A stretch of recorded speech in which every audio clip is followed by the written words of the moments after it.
And George messaging me, and he said, maybe I will go to Mercedes, and therefore maybe you would go to Williams. And then I got a call later from Williams, and they said, yeah, then there is a possibility. Hey guys, another episode, this time with Jack Aitken. We are here at Zandvoort with the DTM and also the Freca. And I would say let's go straight into it. Thank you for your time. Appreciate it. Of course. And let's start with today. How were the first two sessions? And how's the track? Do you like it? I like the track. I was only here a few times before. It's very technical, very nice because it has a good flow. And also places like turn 3, you don't have a lot of corners in motorsport like that where you have such a banking. And for us, the session was going okay. I mean, we finished quite far down on the standings, but mainly because we didn't put the lap together or we put a bit older tires or whatever. But I think we can be in the top 5 in quali, which is later this evening. So we'll see. Very nice. Let's see.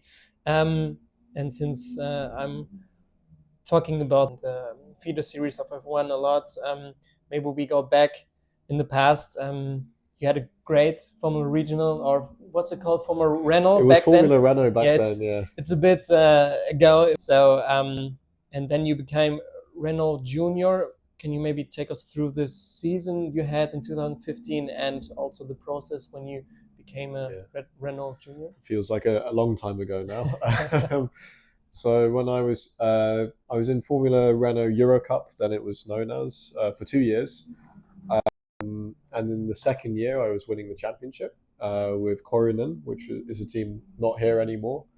But back then, very competitive. They also had Nick de Vries in the championship winning car the year before. So at the end of the year, I won the championship, and I got the call from Renault to say we're going to start a Formula One team. And actually, at the same time, we want to start the academy for young drivers. So it makes sense, of course, that they were taking drivers from Formula Renault championships. So there was the Formula Renault Euro Cup for young guys like me, and they took the top 3 from this. And then they also took the winner of the Formula Renault 3.5 series, which was with the big cars, and also a championship not here anymore, but was a very cool one. So there was 4 of us in the beginning. And that was my first time working with a Formula One team and really experiencing that world and starting to learn a bit more about the stuff away from the track, like the marketing, the physical side, how to take care of yourself, a little bit the politics of F1 as well, and managing all of this situation.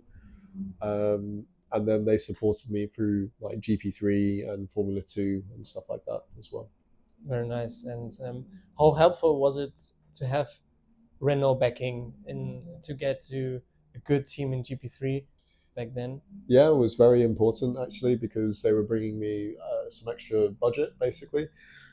And in the end, in those championships, if you want to go with the best teams, then you need to pay a little bit more. Sadly, this is the way that motorsport is at the moment, or it's the way that motorsport has always been, and it's very difficult. So I was able to go to a good team straight away, which was with Arden, and then the year after with ART.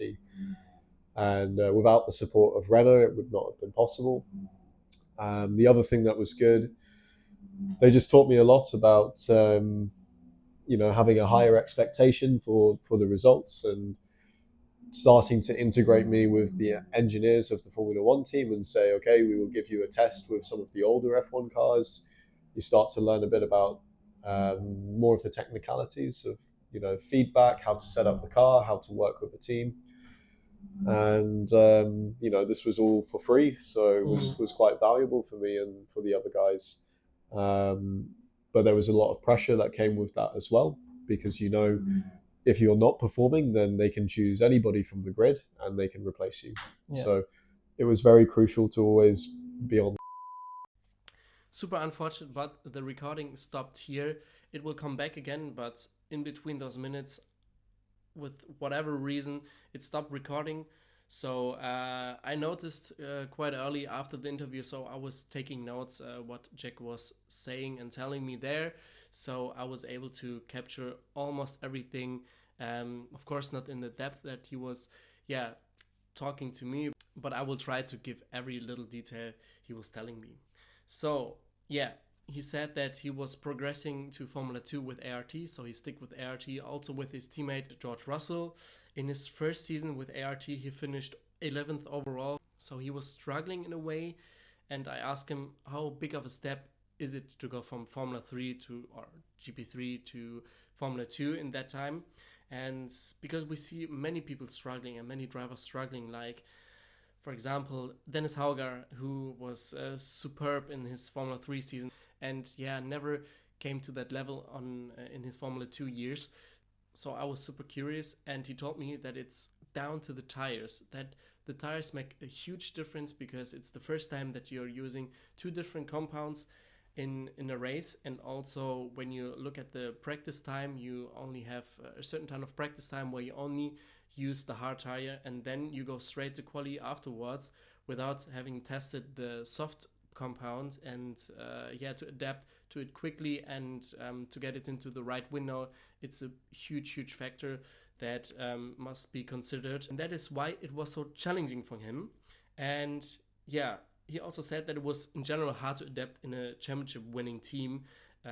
He said that everyone was so professional and so good, from engineer to every little piece in this team. And also alongside George Russell, it was super hard, and it somehow didn't click. It somehow didn't match in this team. So he also said that there were some communication issues with engineers, and he struggled to align with the expectations in general. So that is why, yeah, the 11th place was yeah, where he finished in this season.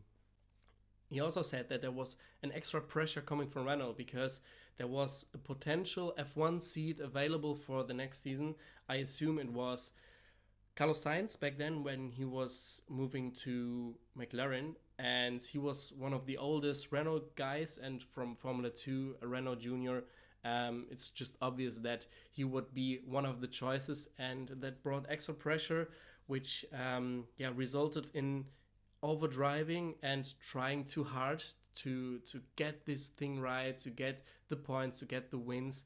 And he was trying too much. He changed also something on the mental side, and it was simply just worsening the performance. And that's why it was so hard for him in his rookie season in Formula 2.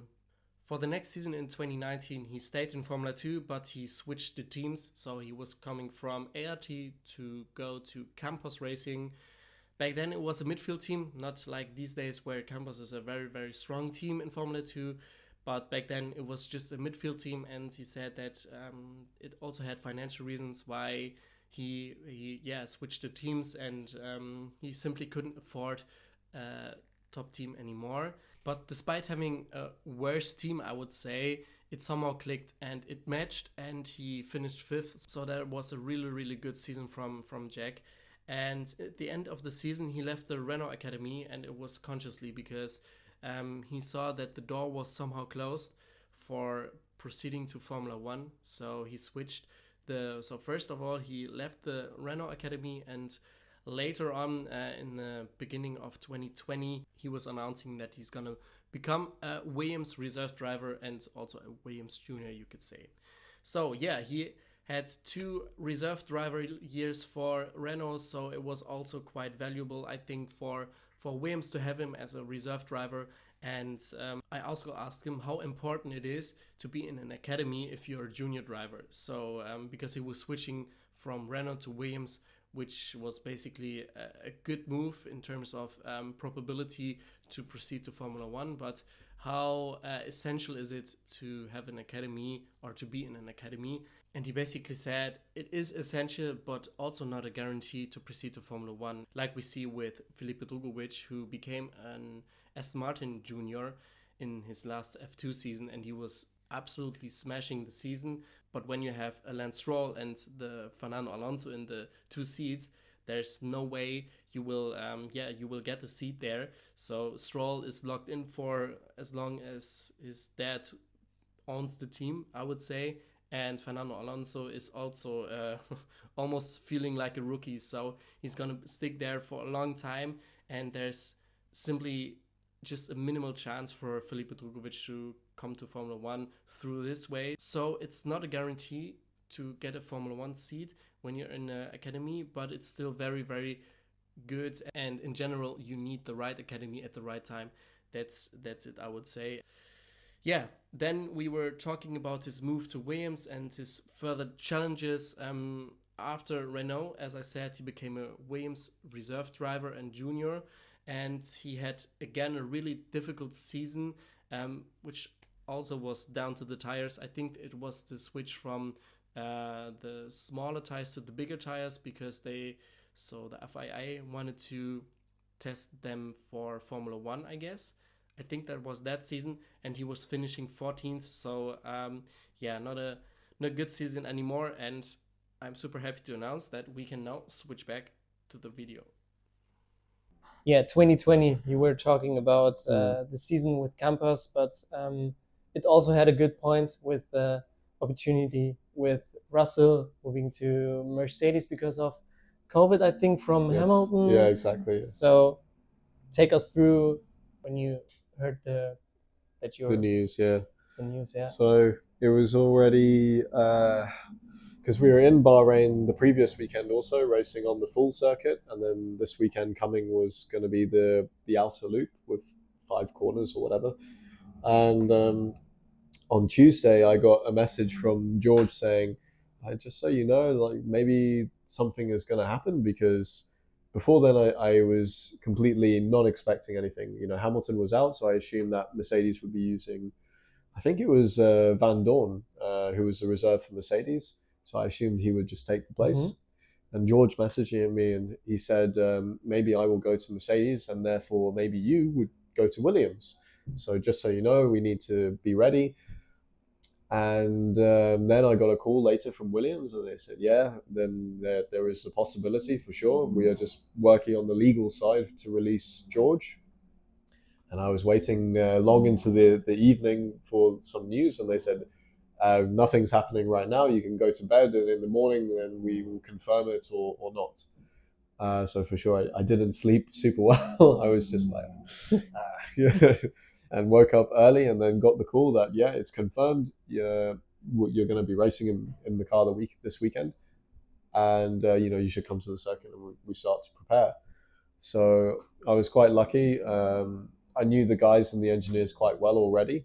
Mm-hmm. Spent some time with them in the race weekends and testing, and just got to work to understand the processes that they're using, how they work with the car, and of course all this stuff on the steering wheel, all this basic stuff. But was quite intense, and I didn't really stop to think about the whole thing until Monday after the race, when I was like, wow, okay, the weekend was tough, and you can be happy or sad about the results and everything, but on Monday was the first time I was like, you did a Formula One race, and this is quite a big tick in the mm-hmm. box for your life. And wow. Yeah, it was special.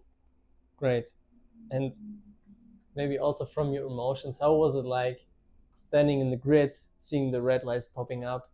Was there a moment to think about, okay, now is the time? Or I was just flat out the whole weekend, like from Thursday until Sunday after the race.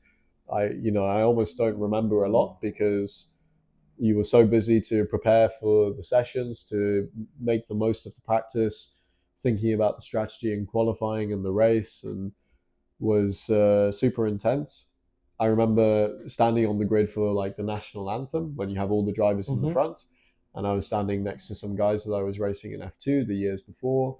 Also some guys like Seb was next to us on the grid because he didn't qualify so well, but he's a legend, yeah. And he even, on the way, we were walking a long way back from the front of the grid to our cars, and he was turning to me and he said, oh, good luck for your first race, and it's a really special moment because he's a legend, like I said. So small stuff like that I remember, but the weekend was going super fast for me because it was just like full on. Blurry.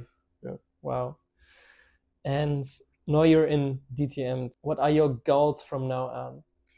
This year I want to fight for the championship, because DTM is something quite special for sure in Germany, but also even in the UK. I think for a long time, motorsport fans in the UK, we really like touring car championships, and this kind of stuff was always very popular.